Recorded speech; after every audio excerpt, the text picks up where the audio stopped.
ये अनुमान भी लगा रहे हैं कि कोरोना वायरस अपने लक्षणों को बदल रहा है, यानी कि कोरोना के लक्षणों में सिम्टम्स में अब सर दर्द होना और पेट दर्द होना भी शामिल हो सकता है। हालांकि देखते हैं WHO की तरफ से इस पर और क्या नया बयान आता है, मैं आपको अपडेट बताता रहूंगा DLS न्यूज के ऊपर। फिलहाल आप अगली खबर देख सकते हैं। अलर्ट देखिए, फ्लोरिडा विश्वविद्यालय के वैज्ञानिकों का वायरस पर एक चौंकाने वाला खुलासा भी सामने देखने को मिला। वो क्या, तो आइए मैं आपको बताता हूँ। दरअसल हवा में कोरोना वायरस की मौजूदगी को लेकर विश्व स्वास्थ्य संगठन से लेकर वैज्ञानिकों ने कई खुलासे किए, परंतु किसी ने नहीं बताया दोस्तों कि हवा में जेनेटिक मटेरियल के साथ ही वायरस भी जिंदा रहता है। वहीं दूसरी ओर यूनिवर्सिटी ऑफ फ्लोरिडा के वैज्ञानिकों को अस्पताल में भर्ती कोरोना मरीजों से 7 से 16 फुट की दूरी पर एरोसोल में मौजूद जिंदा वायरस को आइसोलेट करने में कामयाबी मिली है, और ऐसे में वैज्ञानिकों ने सोशल डिस्टेंसिंग के नियमों में बदलाव की भी सलाह दी है। जी हाँ, वैज्ञानिकों के मुताबिक 1 लीटर हवा में वायरस के 74 से ज्यादा कण मौजूद होने की संभावना होती है। जहाँ वेंटिलेशन यानी कि झरोखा नहीं होते हैं, वहाँ पर हवा में वायरस बड़ी संख्या में मिल सकते हैं। इसीलिए जो मकान खुले हैं उनमें वायरस से संक्रमित होने की संख्या कम रहती है, यानी कि जिनमें हवा पास होने की वेंटिलेशन वगैरह की सुविधा होती है ना,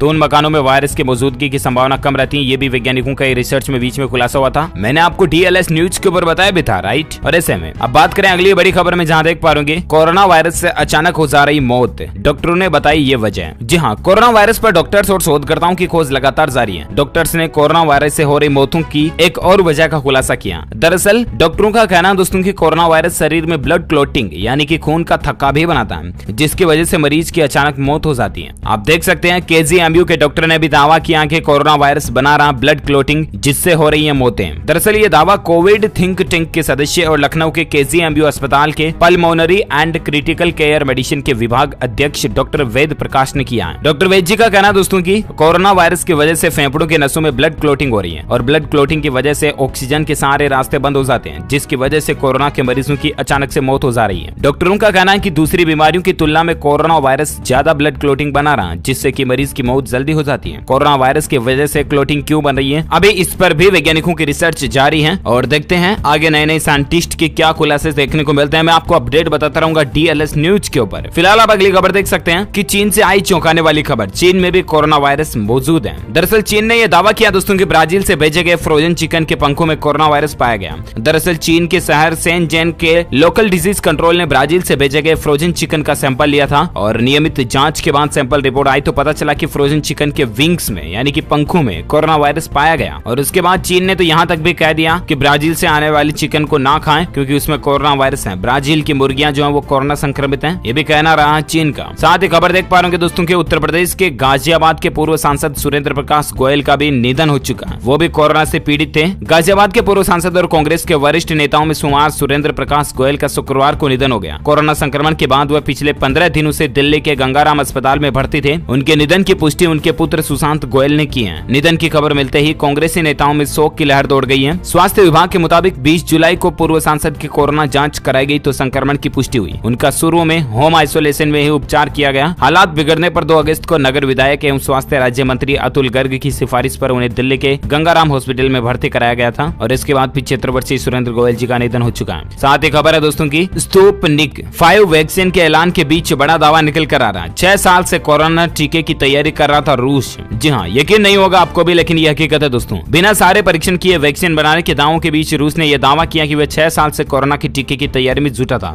लेकिन अब सबसे बड़ा सवाल ये पैदा होता है दोस्तों कि आखिर कोरोना वायरस को फैले हुए ही अभी 1.5-2 साल भी नहीं हुए, फिर 6 साल पहले रूस आखिर कोरोना की वैक्सीन कैसे तैयार कर रहा था? अपने आप में एक सवाल खड़ा होता है, राइट। और इस प्रश्नवाचक चिन्ह का जवाब ढूंढने के ऊपर वैज्ञानिक और रिसर्च कर रहे हैं। टीके के लिए फंडिंग जुटाने में लगे रूस के सॉवरेन वेल्थ फंड RDIF के प्रमुख किरिल दिमित्रिव ने गुरुवार को एक खुलासा किया। उन्होंने कहा कि पिछले कुछ सालों से हम इबोला, मर्स और सार्स वायरस की वैक्सीन विकसित कर रहे थे, जो कि कोरोना प्रजाति के ही वायरस हैं। कोविड-19 मर्स से मिलता जुलता वायरस है, और मर्स की वैक्सीन बनाने के लिए हम 2 साल से जुटे थे। इसी कारण हम जल्दी टीका बना सके, ये कहना है रूस का। अब हालांकि रूस ने टीका तो विकसित कर दिया, अब देखते हैं कितना असरकारक होता है ये टीका। मैं आपको अपडेट बताता रहूंगा। फिलहाल आप अगली खबर देख सकते हैं कि होम मिनिस्ट्री ने किया वीरता पुरस्कारों का ऐलान। जम्मू कश्मीर और उत्तर प्रदेश के पुलिस टॉप 3 पर रहे हैं। जहां स्वतंत्रता दिवस के मौके पर पुलिस कर्मियों को दिए जाने वाले वीरता पुरस्कारों की सूची जारी कर दी गई है। गृह मंत्रालय ने बताया कि 215 कर्मियों को वीरता के लिए पुलिस पदक और 80 को राष्ट्रपति पुलिस पदक, विशिष्ट सेवा के लिए और 631 को पुलिस पदक दिया जाएगा। इस लिस्ट में उत्तर प्रदेश के 23 पुलिस कर्मियों को भी गैलेंट्री मिली है। चलिए साथ ही फिलहाल आप अगली खबर देख सकते हैं। कोविड-19 को लेकर हिमाचल प्रदेश में कोरोना के एक दिन में रिकॉर्ड 180 नए मामले देखे गए। हिमाचल प्रदेश में कोरोना के मामलों में एक दिन में रिकॉर्ड तोड़ बढ़ोतरी देखी गई। गुरुवार को प्रदेश में 80 कामगारों समेत 180 नए केस दर्ज किए गए। जानकारी डेटा आप स्क्रीन पर देख सकते हैं ज्यादा। चलिए साथ ही खबर है दोस्तों के तमिलनाडु में कोरोना संक्रमितों में डिप्रेशन दूर करने के लिए कोविड केंद्रों पर कराया जाएगा योगा। जी हाँ, मेडिटेशन जो कि एक डिप्रेशन दूर करने का सबसे अच्छे साधनों में से एक है, राइट। और ऐसे में कोरोना वायरस से संक्रमित मरीजों में ये डिप्रेशन ना रहे, टेंशन ना रहे कि हमको कोरोना हो गया वगैरह वगैरह।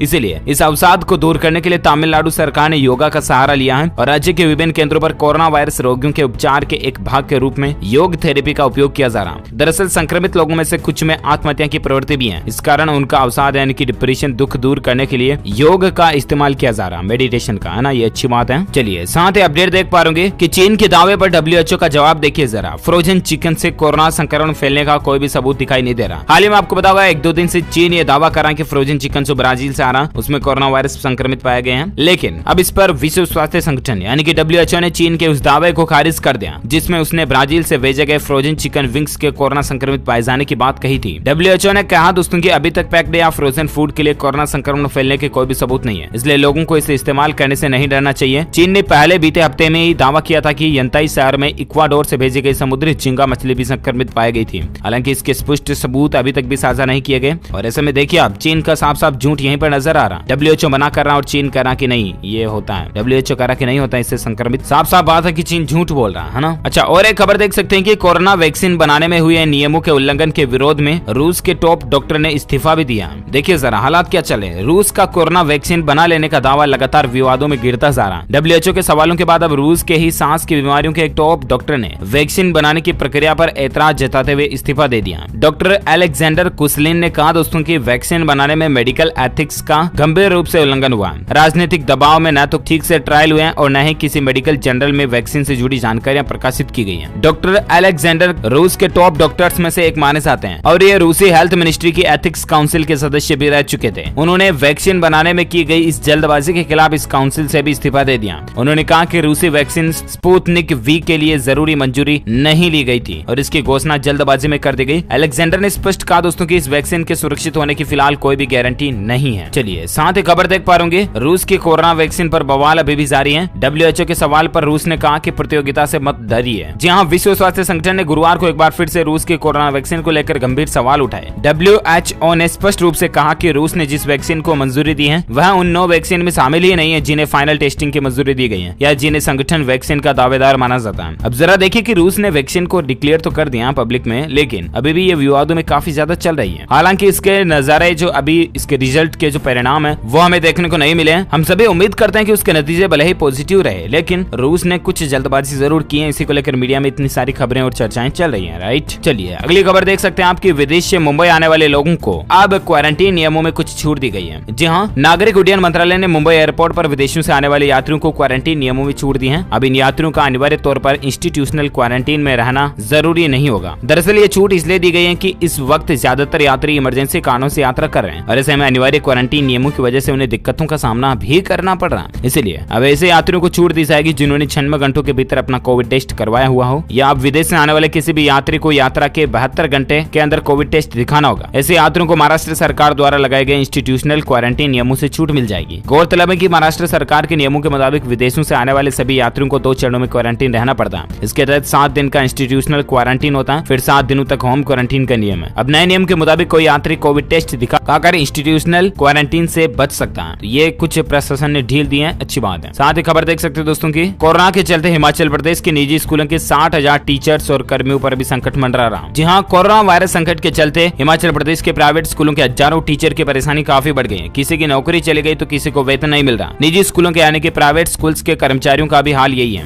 हजारों शिक्षक बिना सैलरी के ही काम कर रहे हैं। टीचर बच्चों को ऑनलाइन पढ़ा रहे हैं, होमवर्क से लेकर असाइनमेंट और पेपर चेक कर रहे हैं। कुछ स्कूल सैलरी दे रहे हैं तो कई स्कूलों ने वेतन में कटौती कर दी है। जो स्कूल रेगुलर सैलरी दे रहे हैं उनकी संख्या बहुत कम है। नौकरी के डर से टीचर बोलते भी नहीं है और हालात और आलम क्या चल रहे हैं आपको बताऊंगा। हिमाचल का ही ठिकाना नहीं दोस्तों, कई राज्यों में देश के अभी यही हालात है। प्राइवेट स्कूल वाले जो अपनी मनमानी कर रहे हैं, टीचर्स को बुला जरूर लेते हैं, ऑफिस स्टाफ काम उनसे करवा लेते हैं, लेकिन सैलरी उनको प्रॉपर या पूरी नहीं दे रहे हैं। तो ये बिल्कुल गलत है। टीचर्स के साथ में जो नाइंसाफी देखने को मिल रही है, जरूर सरकार को इस पर कोई कदम उठाना चाहिए और एक्शन लेना चाहिए। यही हालात दोस्तों टीचर का का ही जरूरी नहीं, दूसरी प्राइवेट सेक्टर की नौकरियों में भी हमें देखने को मिल रहा है। कई सारी कंपनीज बंद पड़ी है जिनमें कर्मचारी काम पर नहीं जा पा रहे, छुट्टी पर हैं या जहाँ भी रहे हैं कुछ तो उनके सैलरी में दिक्कत आ रही है। तो सरकार को जरूर इस पर अपना कुछ डिसीजन निर्णय लेना चाहिए, है ना। और इसके साथ ही अगर आपको ये वीडियो अच्छा लगा दोस्तों तो इसे लाइक करना, ज्यादा से ज्यादा अपने दोस्तों के साथ फेसबुक और व्हाट्सएप पर शेयर भी करना। और अगर आप DLS न्यूज चैनल पर पहली बार आए हैं ना तो चैनल को सब्सक्राइब करके बेल आइकन जरूर दबा देना ताकि आपको रोजाना की ताजा अपडेट्स तुरंत आपके मोबाइल पर मिलते रहेंगे। Thank you, take care, good bye, जय हिंद, जय भारत, वंदे मातरम।